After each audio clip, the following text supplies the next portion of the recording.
Thank you for joining us. We're Terri and Shari, and welcome to the Terri and Shari Noona Hour. We are here today with Stephanie Hardwick to talk about how BTS is good for your mental health. Thank you so much, Stephanie, for joining us today and taking some time out of your lovely Saturday to spend with us. It was such an honor to be asked. This is such a fun topic for me, and it's been something that I have enjoyed. I have my professional life, and this is a way for me to create, right? Some people paint with watercolors or do pottery. I get to talk about BTS and how much they are good emotional nutrition is the way I would put it. Oh, like wow. that. Me too. I need to write that down. Emotional nutrition. I'm going to be prepared to take notes now. Okay. Oh, of course. There's so much in the world. Well, gosh, there's so much going on in the world right now, right? We're all properly sequestered at home, working from home, pandemic, and you can take in whatever on the internet. And I think it matters to your mental health, right? What you feast on. And so I just, once I kind of fell into the BTS rabbit hole, and of course I've got the professional, background in mental health, now coaching, but I was just aware, shift to this. This is incredibly great nutrition, right? Feast on this, because there's a lot you can partake of, both junk food and good stuff. And this is just good stuff. So that's what the message I want to send. So what did you do prior to being life coach? Oh my gosh. So I worked in biotech, actually. So I worked in a company here. It was out of Bothell. It was called ICOS. They made a drug called Cialis, which was a competitor of Viagra. So super interesting place to work. But luckily they had stock options. And when I really got some choice about what I wanted to do with my future, I decided to take myself back to grad school, and I went to become a therapist. And I was for a while. And then just because I'm more about creating the future and I really like talking in that direction, I decided to just do coaching exclusively. Yeah, that's awesome. With my background in mental health as well, I went to grad school and got my master's degree in clinical mental health counseling.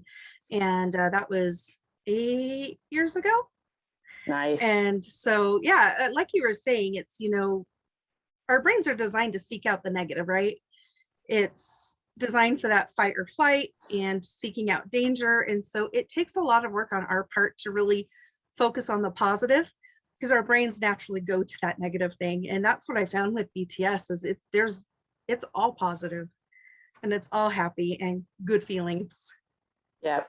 Yeah. And I've used them, even for myself, because it's tough doing the job that we do when we sit across from another person who is struggling or confronting their demons, or they're, arguing for their limitations. Mm-hmm. We ourselves have to be in that clear place where, we're hollow, basically, where we can hollow ourselves out and, basically channel something bigger than the both of us so that something new can emerge for them. And mostly we have to get ourselves out of the way. So I leverage BTS 100% to put myself in that high vibration, to just put myself in that place where I'm feeling really good. And so, run BTS on a Tuesday morning.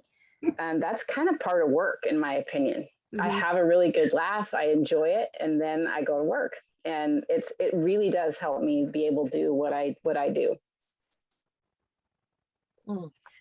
Terri, you kind of get into that realm of life coaching. I do. I have a certification from SWIHA, the Southwestern Institute of Healing Arts. Cool. Yeah, I love it. I've had it for probably 6 years now. And it's interesting, what you were talking about, kind of shifting out to where you can be open, being able to be a second set of eyes sometimes for someone who is so blocked in, and just to be able to ask the questions that they only have the answers for. Only they have the answers, right? Right. And to be able to show them that they can find the answer themselves as long as they know the right question. Yeah, right. Yes. I'm always full of questions. Yes. And that always seems to work. I know it works in our groups when we have group and the Festa project. that was, I know Sherry and I were both, there was a lot coming at us with insecurity, not only us, but from members of our group, and to be able to watch them blossom and come through, and it really makes you feel good, and I never would have thought that a boy band, seriously, I mean, because I'm from the age of New Kids on the Block and Boys to Men, and right, I'm back there. I never would have thought back then that we would be in a place right now where we would be able to utilize an actual music band of men to create a foundation of being healthy up here. I never would have thought that. You see a lot in the music industry of what they do behind the scenes when they're themselves. And to watch these guys and have the connection that they give us with V Live and, every platform they come on that we're on. So it's amazing to me that we're able to utilize them to help someone come out of a dark place, especially, when we've come out of them ourselves. It's like, wow, it just opens up a whole new thing. It's a whole new gig, whole new Yeah. game. Mm-hmm. Yeah, it's quite the combination of both music and then that access that they give us. It's like reality TV, right, with a wholesomeness behind it, right? I mean, and I don't know, I would never profess to know a lot. I mean, I know a lot about the K-pop industry, but not, everything. But there is something about, I think, what they go through, right? It creates hardship, I guess I would say. Not that it's a negative hardship. I think it's a difficulty. It's very difficult, I think, to be a K-pop idol. It's not like it's an easy, smooth road, right? And I imagine anybody in any music industry, but there is something particular. I mean, you see it, right? If you even have a hint of scandal or one little mess up, I mean, you're gone. They don't have any trouble. So like the amount of I would just think it creates quite a structure. And I imagine there's a lot of thinking that goes on about that, about, am I living the right life? And I know that the members have written that, my time, I think, is one of those, is like, am I living this life right? Like, time is going, and am I doing this right? Is this the choice? I think Namjoon said at on their last movie, he said, I gave up the opportunity to have a normal life in my 20s. And even like that's probably going to be one of my videos on TikTok, just because that is the voice of acceptance. Like, he really gets that he's living a non-normative life. And that is going to create some noise, some turbulence. And so to watch them healthily move through that turbulence and then write it into their lyrics, we all can translate, because our lives get difficult and we all have our own turbulence. And so when we watch them do that publicly and transparently, and then sing about it and then add music, I mean, yeah, like it feels good. So every time you're just listening to a song, it's beyond that. It's starting to activate all those neural pathways that attach to the memory of the lesson that they learned. And so it just creates this positivity, and it is profound. And I think it's new and different and refreshing. And I absolutely love it. I'm eating it up, hook, line, and sinker. Right. Yeah, I like the way they handled, the pandemic was hard on everybody. And I think, people outside of their realm can be like, oh, it's not going to affect them. They've got money, they've got, everything that they need and want, but it did, it affected them. And you can hear that in the lyrics of Abyss, and you can hear it in Blue and Gray, and life goes on, and all of that. And I just appreciate that they allowed themselves to be vulnerable and show us that they're human too, and that they struggle. I think, a lot of people take the human factor out of them. Yeah. But they are very much human, and have the pandemic has been hard. And I'm sure they're heartbroken about the tour being canceled, as is everybody else. And just the fact that they allow themselves to be vulnerable, I think, is just a huge thing for everybody. There was that moment, I don't know if you were able to see it, the end of the Map of the Soul 1 concert. I only watched day 1. I didn't do day 2.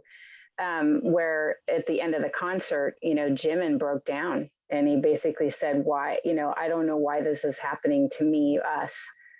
and in tears. And it was the moment, I mean, just both me and my daughter were just like, it was that moment of, that was, you know, it's so human, that voice of just, no matter what occurs, when something arrives in our experience that is unwanted, the tendency, of course, is to be like trying to understand why this is happening, and just being in that kind of sad place, as I'm sure they were confronted with nothing but video cameras and silence as they're putting on this, you know, which I think Map of the Soul is just the most incredible piece of work. And I think they knew it too. And to not be able to perform that on stage and all of that hard work, and just to see him have that moment, we all felt it. And then if you go to day 2, you know what? He's good. He's fine. And I loved that, because this the transient nature of thought. We have those low moments, but if we don't realize that that's, I mean, if we realize that that's temporary thought, as our thoughts change, we're going to change. And so, right, by day 2, he was quite resilient. At the end of the concert, he was totally fine and doing well, and he'd moved through it. And I think that that's what I love about them. You kind of get it all, and it mirrors our human experience too. So, yeah, I think they're great. I think to be able to watch them, for one, well, there's, how do I say this? There is such a line between, and somebody actually said this in one of the groups yesterday. She was saying, I feel like I'm going crazy because I don't know whether to fix them chicken noodle soup or whether to get the bed ready. I mean, you know, it was kind of, you know, because of the young man and then the young man kind of genre that they go back and forth with. And so for some people, it's like, it's an interesting to watch the dynamic of watching one look so crazy in like a flapped hooded little, you know, hat, and then go to this thing where they're doing these hip thrusts that are like, whoa. Sure. You know what I mean? The So, duality. exactly. Yeah. Yes. That fascinates me. It just really fascinates me. It always keeps me coming back. It always, because it's like, which way are they going to go? How are they going to be this time around? And it's there's like a side eye. There's like a side eye that JK does in Pied Piper that just like absolutely just gets me. So the part about the healthy mind part is that I allow myself to go there without thinking, oh my God, is this awful? You know, I allow myself to go there and to encourage people, because there are some people who are like, you know, this is, you know, but it's not a, how do I want to say this? It's not I have an appreciation for their attractiveness. I'll put it that way. Well, But sure. that would be like for anybody that I would see walking down the street, where you have an appreciation, right? And you can Right. also appreciate how they show us who they are. They show us exactly who they are. It is so interestingly cool to see somebody who actually shows you who they truly are. They're like Yeah. magnets, right? Because we hardly ever get to see that in people.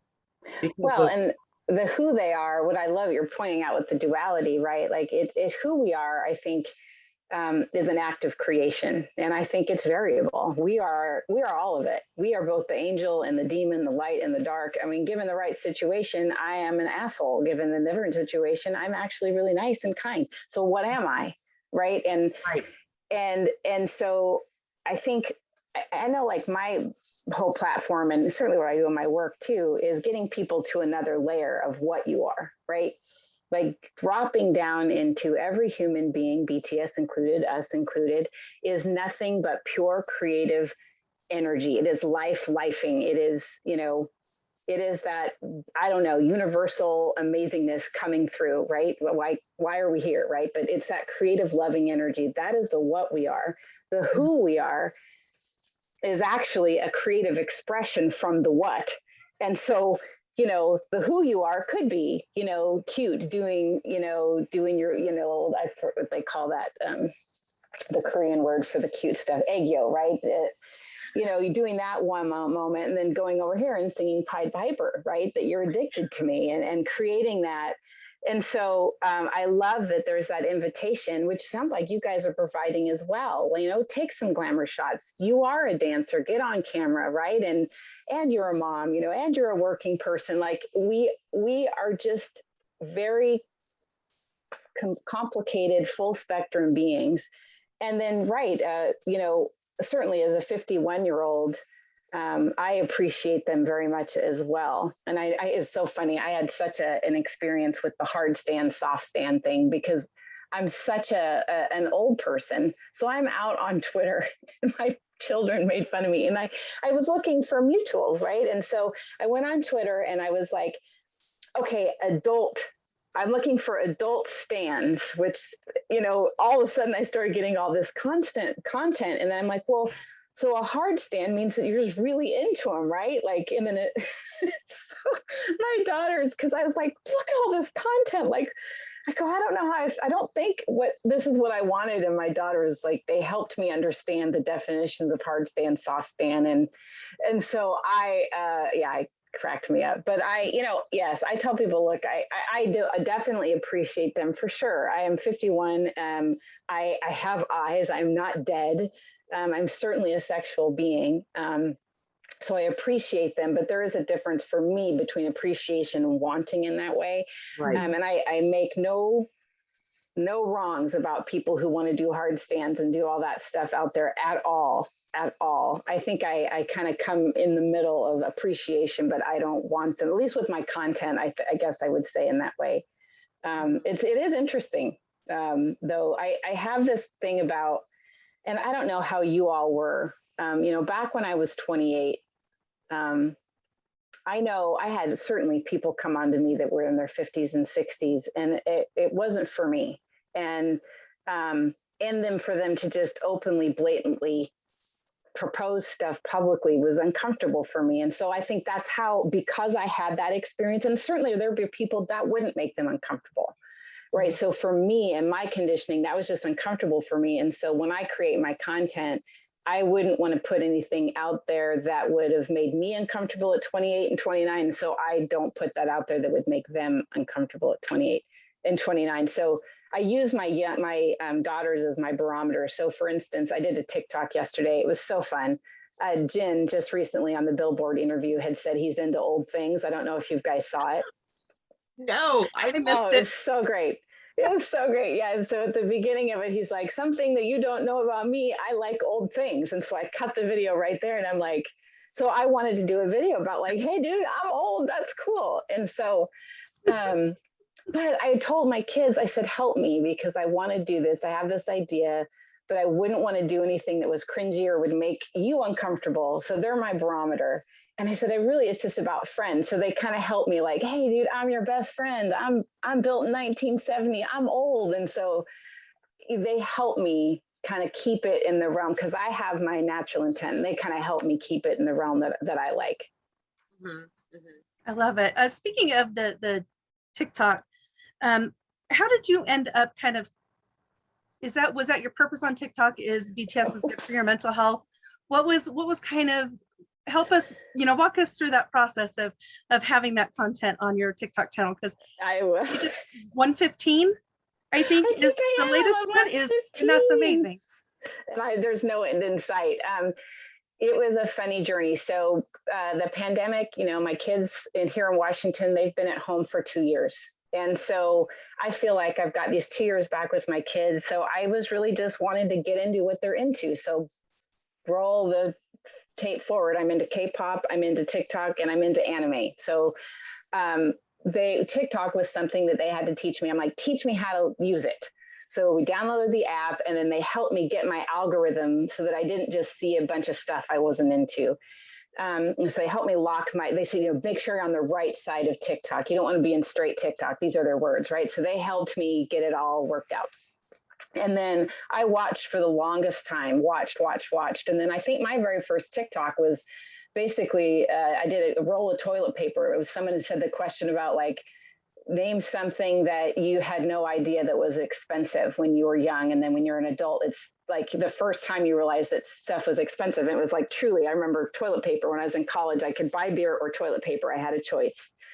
I think the toilet paper one, because I stole the beer one, because I stole toilet paper from the library. So that was my first TikTok. And then, meanwhile, I started putting like some edits together of BTS, because I didn't want to put my face on there. I just wasn't really sure how. But then the Grammys happened. And it was funny. I just saw everybody torturing themselves after the Grammys and getting, putting out all this negativity, and then them eating themselves alive with upset and worry. And so I was on my Peloton. I had worked out super hard. So here I am, rock up, my first video. I'm this sweaty mess. And I just make this video about like, look, BTS is going to be fine. Them winning or not winning, sure, we all had a hope, but it has no meaning. They're creating and they're going to be fine. And so I think I started there, and then I got all these followers, and which shocked me. And so then I just said, okay, as a gift to you all for following me, I'll start taking my professional life about what I see and start applying it to mental health. I thought for sure it was like a 10-part series that BTS is good for mental health. But then as I started doing them, I realized, I've been at this for 14 years. I've read a ton. There's so many great concepts, ideas out there.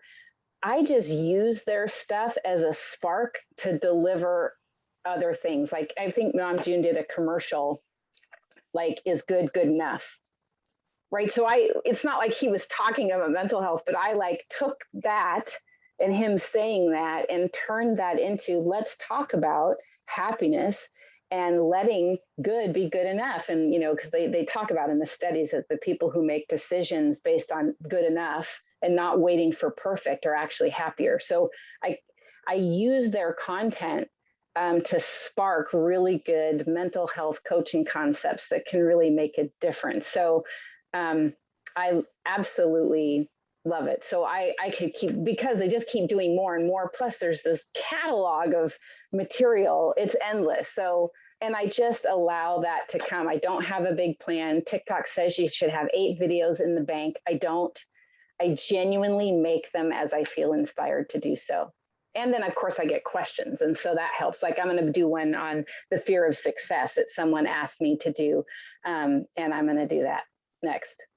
Wow. Can you imagine? I mean, think about this. Can you imagine if those young men were afraid to leave home and commit to the training centers?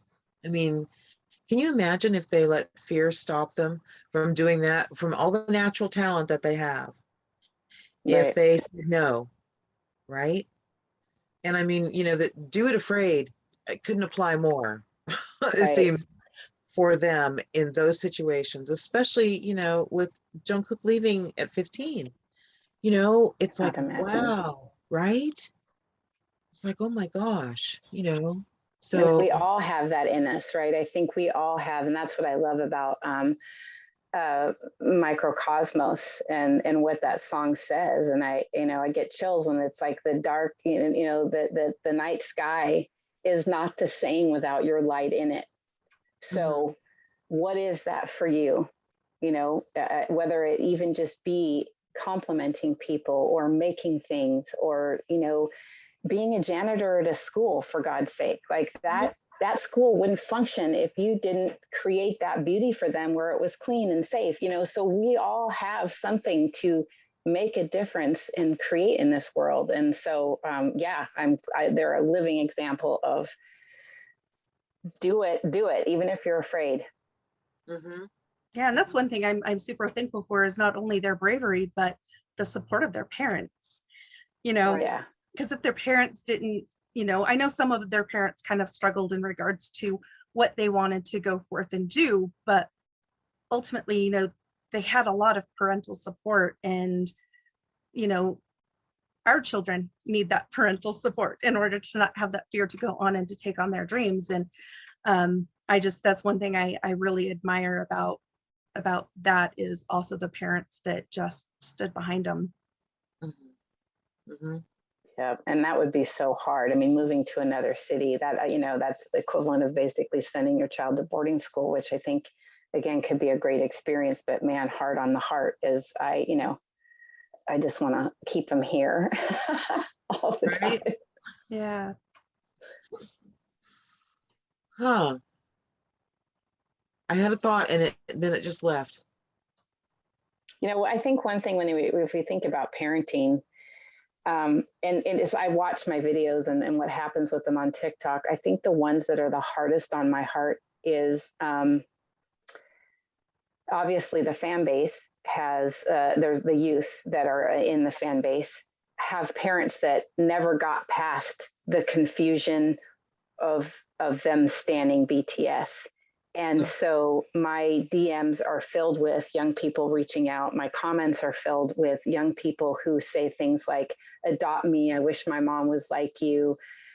And it's heartbreaking, the numbers, like, because I've had some of the views like up to 250,000 on the ones that I've done, where I've like made videos straight to parents, like, let your kids watch BTS, let them buy the albums, let them be a fan. It's good for them. And then I just get back, it's so heartbreaking. My dad, uses racial slurs when he talks about BTS. My mom, forbids me to partake in anything BTS. And it's that is, I think, of all of this has been the hardest, just knowing that there's that pain out there. And it's so unnecessary. Like, I wish parents would soften, and not all, obviously, many, of course, most are doing it well and supporting their young people, but these young people that are suffering and sad and feel alone, and these parents that are missing a massive opportunity to understand their kids and to join. And so that's, I think, also what keeps me going. Well, you would have that would have happened during the pandemic, even more so. I mean, I know, with that, I know that it was like that for my son. He's 28, and for him to lose everything, at that point, I mean, the thing of, okay, well, what is it that's going to make him feel better, right? So as a parent, you would try to find that. You would think that as a parent, these parents of the children that you're talking about would want to try and find that. And with it to be just as easy to just listen to a song and talk to your kids about what the words mean, take a little bit of initiative, do some research. And we all did that. Well, I mean, we all did that. Anybody who came into BTS, all of us did research. We all went to YouTube. We Googled, we ate up everything that we could possibly get our hands on for information. And that was just to do it.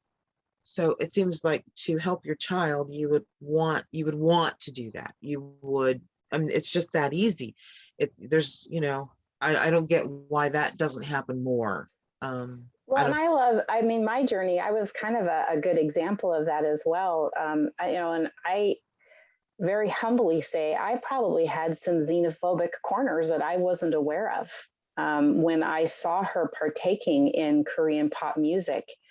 And certainly the gender, the stuff, like, I was like really surprised by, the hair color and the clothing, that it is like, I couldn't tell them apart, and I couldn't tell, the feminine dress with the masculine energy. And it's opened my mind, like, wow, like, why do I care? Why does it matter?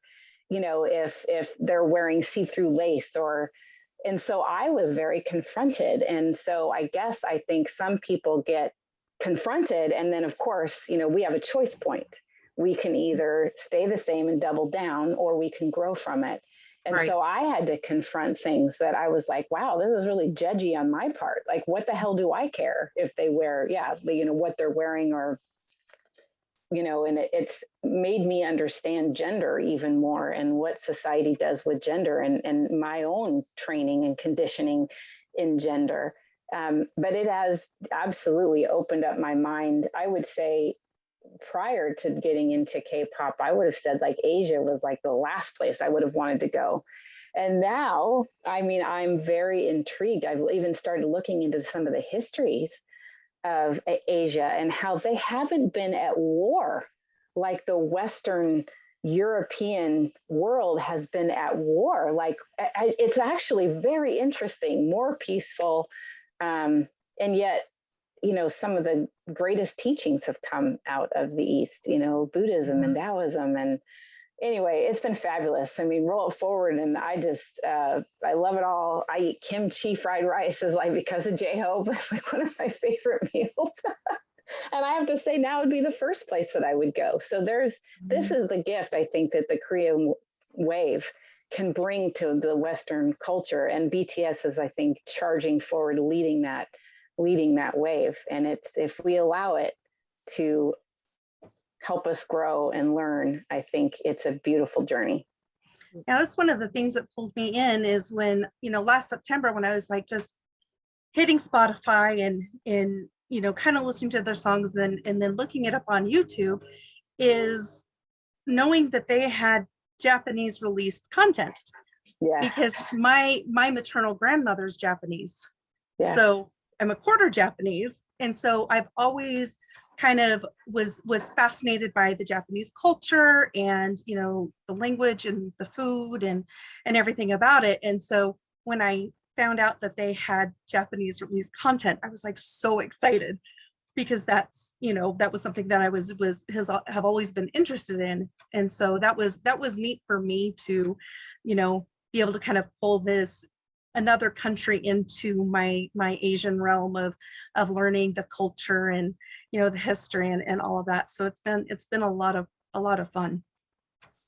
Yeah, and some of their Japanese songs have been some of my favorites. Film Out, the most recent. Such a good song. It's so beautiful. Mm-hmm. Hey, I have a question for you. Yeah. So what are your thoughts on, it's like, why do you think, especially coming from what you had just talked about, where you were coming from with just the exposure to the Asian pop culture, with your children, why do you think it is that we forget, just everybody as a society forgets that they're entertainers and that entertainers wear makeup and they wear, if you can go to Elton John, Little Richard. These were like over the top, Liberace, over the top entertainers who were, Prince, who were revered, and looked up to. And it seems like with BTS, it's like people went to that place, well, they're wearing makeup. It's like, well, you know what?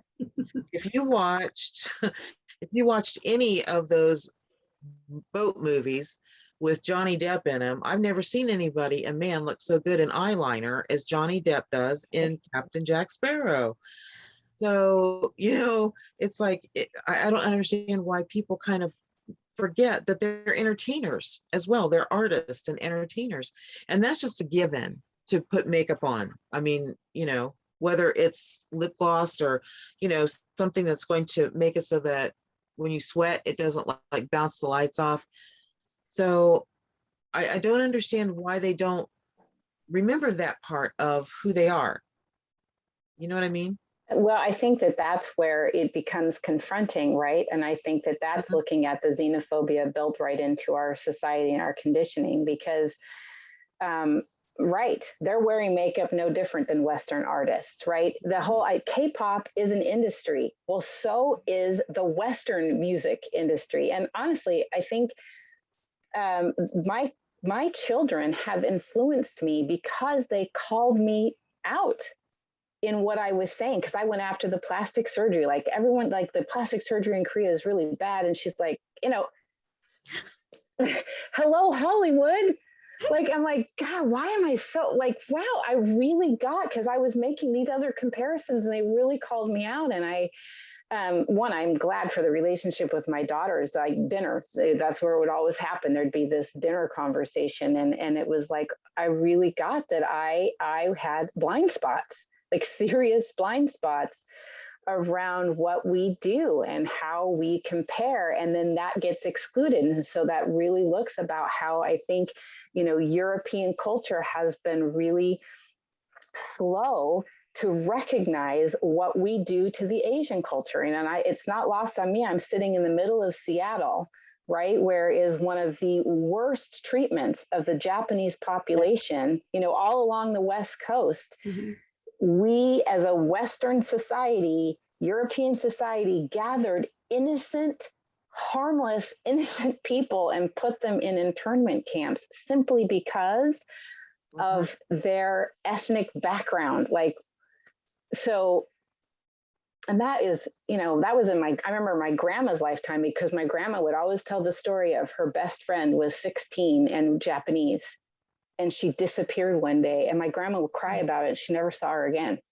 Oh. I mean, nobody knows what happened to her, right? So that's only a couple generations. So I think that's one of the things I love about BTS, is it is really pointing out some of the struggles. Like, and I can't remember, and I may be wrong about what's happened with the VMAs a little bit.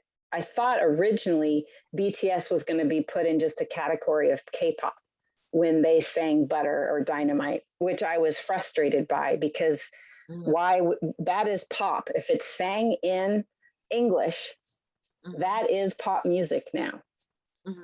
And I don't even wonder why we have this delineation between K-pop and pop, because so did Monsta X. Their CD All About Love is freaking phenomenal and all in English. And so why is that K-pop? It isn't. If pop is going to be English sung songs, then that is actual pop. So the lines are starting to get really blurred, and I'm here for it. I'm very excited. So I hope that answered it. I mean, then that, again, still opinion is like, my viewpoint is so small and I'm still learning. No, but you get a lot of information from a lot of questions and people who comment, and it just amazes me how we put labels on people and groups, and especially the Noona generation part. When I first came into Army, I had no idea that there were so many different kinds. Right. There's like so many different kinds of Army. I just thought, if you're a fan, then you're a fan. But there's like Silver Army, there's, Dope Old People Army. I mean, there's just so many, right? And it amazes me and the rules that they've made within themselves. Those little armies have made little rules, for themselves.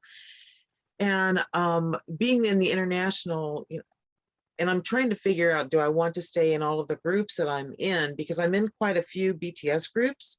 So I'm kind of wanting to hone it down and focus a little bit, right? I know Sherry did. And probably feels a lot better for it. So much better. Right. that is one thing about the mental health, is like scrolling through. And there's so much drama in some of those groups. I'm like, I'm not doing this anymore. I'm I'm out.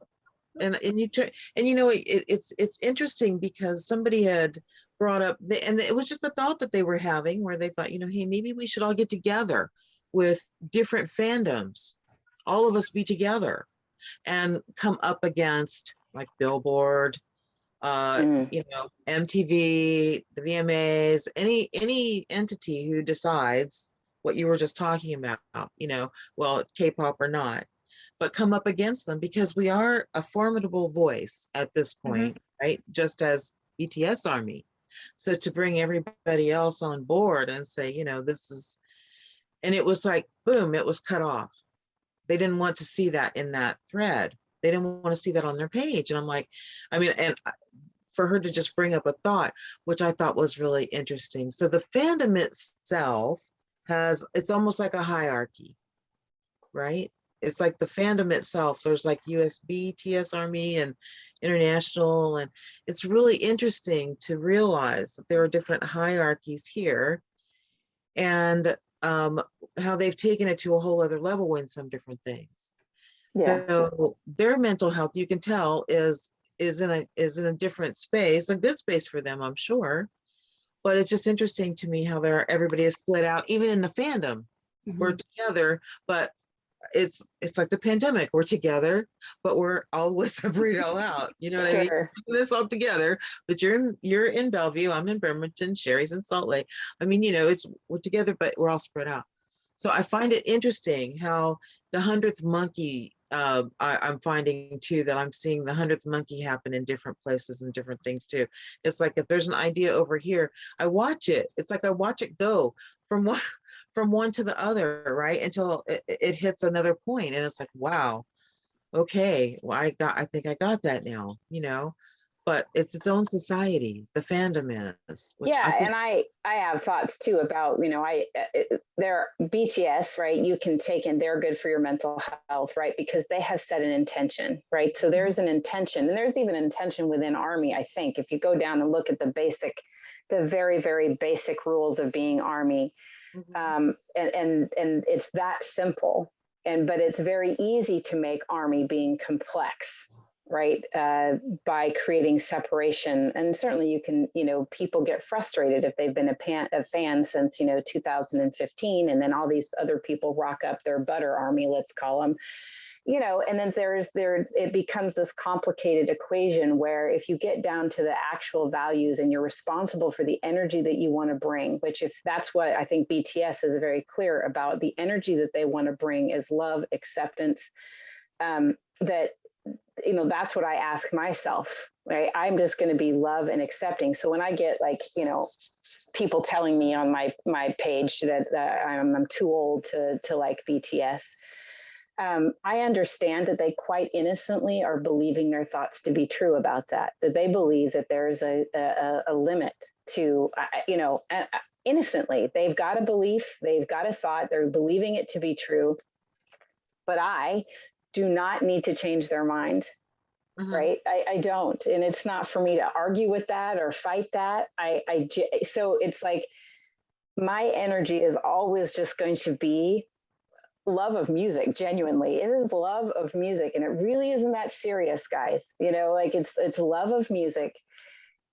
You can create all the divisions you want, and I'm just going to sit back here and I'm going to continue to be responsible for my emotional experience. And so, one, I don't need to take that personally. I believe you quite innocently think that to be true, and then block, delete. Like, it's just that simple.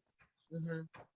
And Mhm. so I just, yeah, Twitter is a whole other crazy, I see people getting so upset. I just, someone asked me and I'm glad she did. She asked me in my DMs on TikTok what I thought about the Billboard magazine interview. And I hadn't done anything on it just because I kind of was like neutral to, I didn't love it. And so I don't make videos on what I don't like.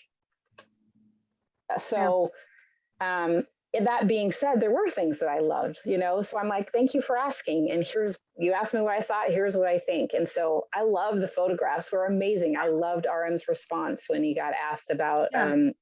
buying, or, changing the rankings or whatever. So I just feel like, it's really about, what do people want to create in the world? Do you want to create division and separation and angst? Okay, because you can. We're all free to choose to create whatever we want to create. We can create hatred, we can create jealousy, we can create love, we can create friendship.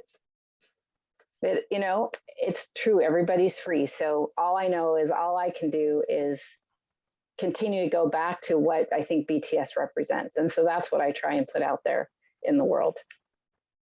That's awesome. Yeah. I'll do that. But ultimately, it just comes down to that BTS is good for your mental health. It's being open-minded and just, oh my gosh, just reading into their lyrics are just so deep, and Yeah. talking about accepting yourself and loving yourself. And I grew up, New Kids on the Block got me through my high school years, and I loved them. Yep. But they don't have the depth that the BTS does. No, the depth is amazing. They're not authentic like BTS, the members of BTS. They're just authentically who they are. And I love that they, in the Run BTS episodes that just have me rolling sometimes. And you just don't see a whole lot of famous people allowing themselves to be in touch with their inner child. Yeah. Right. And to just be able to play, we need to play. And Yeah. I love it. I think they're phenomenal. And I know that they have impacted my life in so many positive ways and has made my mental health better. Yeah. Well, I use them daily. Same same, you know, they keep it light. They make me laugh. Their music reminds me about doing hard things. I think I mentioned on some of my TikToks, I use them while running, and I have a lot of hills around here. And I just think about like, they are proof that you can do hard things. I mean, Namjoon has talked about having a panic attack so intense they had to cancel a concert in Japan, right? So it's not that they are without angst. And I'm so appreciative they allow us view into as much as they do. And certainly I'm sure they have a full life off camera too, that, you know, they're very human, and they bring us into that experience so that we can all know that it's possible to have that all going on. We all have our stuff and continue to create. And it doesn't always go well. You know, that I can't remember, they did a Japanese show here recently where their in-ears were obviously off, and everybody was off tonally in the song. You know, and you just metabolize that, like, yep, that's how that went. And you just keep moving on. Yep. You know, and I just admire them for that. They don't get hung up in it. And I think that that's also another really good, interesting thing to point out too, that I see that happens in Army, is they make a lot of meaning about things that they don't actually know is to be true. You know, they'll watch the faces of the members, and then they will get spun up on a theory, guessing what that means. And I actually will get asked in my comments often, like, what did you think, you know, was going on with J-Hope? He seemed a little bit sad in this last thing. And, you know, the reality is that we don't know. And so it's not good for our mental health to take a look or a sigh and make a meaning that causes our suffering. And so I love the idea of not knowing. So like, for instance, after the Grammys, this is where I really saw how separate it was. I think Jimin came on there live, and everybody was talking about how sad. Quite obviously, he looked like he'd been crying. And I laughed because it's like, well, to me, it actually looked like he'd been drinking and somebody woke him up after passing out. Like, I didn't see sadness at all. And so neither are true, right? There is just whatever we don't ever get to know. And so it's right, being mindful about, you know, the meaning that we make out of things that go on with BTS, and holding them as whole, capable, and adult, right? They are able to navigate this world way better than any of our opinions. My God, they are playing a game at a level, and they know how to play it very freaking well. They know what they're doing. Yeah, believe in their strength and their well-being, not their victimhood. And I think that that's also important for our mental health, because I see a lot of those theories going on, and they don't need to be protected. They know how to play this game way better than we do. Absolutely. Yeah. Remember when it had gotten out about how JK had went for 5 days fasting, like doing a water fast, right? Yeah. And I was reading through one of the pages, and I had a friend who did a 17-day water fast, and she was fine. I mean, fasting's amazing. Exactly. I mean, it detoxifies. There's a lot of benefits. And so I read through the whole thread, and there were some people, we need to go over there and take some lasagna, and we need to make sure that they eat. And I'm thinking, oh my gosh. And in my head, I'm thinking, you have no idea that they have a medical team behind them. Do you really think that this company of Hybe, who is just so phenomenal in their marketing strategies, it's like, do you really think that they're going to let these young men do anything that's going to be detrimental to their performance in the future? I say no. And it's like, you know, they're not kids. Let them do what they know they should be doing for their body. I mean, it just makes sense when you have something big coming up and you don't want, I mean, any kind of baggage, mental, spiritual, physical baggage that you can get rid of before a big event that is weighing on your mind. It just makes sense to do whatever you feel comfortable doing. So for them to go to that place, it really, like with you, it was just like, come on, seriously, really? Right. It's like, do your research before you talk about fasting. Do your research first. Sure. Then come back and talk about it. They have their own parents. They don't need us to parent them. They have managers and handlers, and And all of that, they don't need us to step in and try to do things different or better. They're doing just a fine job the way they are. Well, yeah, it's like, do they, what would support them the most? Our worry or our belief in them being whole, adult, and highly Right. capable? Right. I mean, I don't like anybody worrying about me. I reject it. Right. So yeah, I just don't think it's useful. It doesn't mean we don't. Like, I see how hard they work. And certainly as a mother, there's been this thought of like, my God, and culturally there is a different, I think, focus on productivity. Not that we don't have people in the Western society that have productivity and worthiness attached together, right? But I think for sure, and I think RM talked about it in his Weverse interview about, he's not new to, striving and achieving, being culturally built in. Like he gets it, like, working hard. And so, yeah, there's that worry that comes up, but it's like, we don't have to put our time and attention there. Comes up in me too, but I worry about my kids too, and it's not freaking useful at all. It will wreck our relationship if I decide to take a stand in my worry. Oh, Oh, that's scary, right? Yeah. Yeah, that's scary. Well, thank you so much for your time and being able to sit and chat with us. And, maybe we can get together and do it again in the future, but I'm happy to. I obviously could talk about this at length. Well, so if we have a bigger group, would you entertain the thoughts of possibly coming in, letting some of them ask questions or anything? Of course. I'm very fortunate that, I work a job which I love, which is hard to even tell the difference between my job and my life because it's just how I live. And so, right, I don't have scarcity of time and creating, and this is super fun. And clearly this is something I'm heavily passionate about. So yes, I would love it. This is, like I said, this is my version of watercolor painting, because I say that because both my mom and my sister are incredible artists. My sister just wrote a novel. It's just insane at what they produce. And so this is my version. And so of course I would do that happily. Oh, that's awesome. Thank you That's so awesome. much. Thank you so much for hanging with us today. Yeah, my pleasure. Anytime. Oh, wait.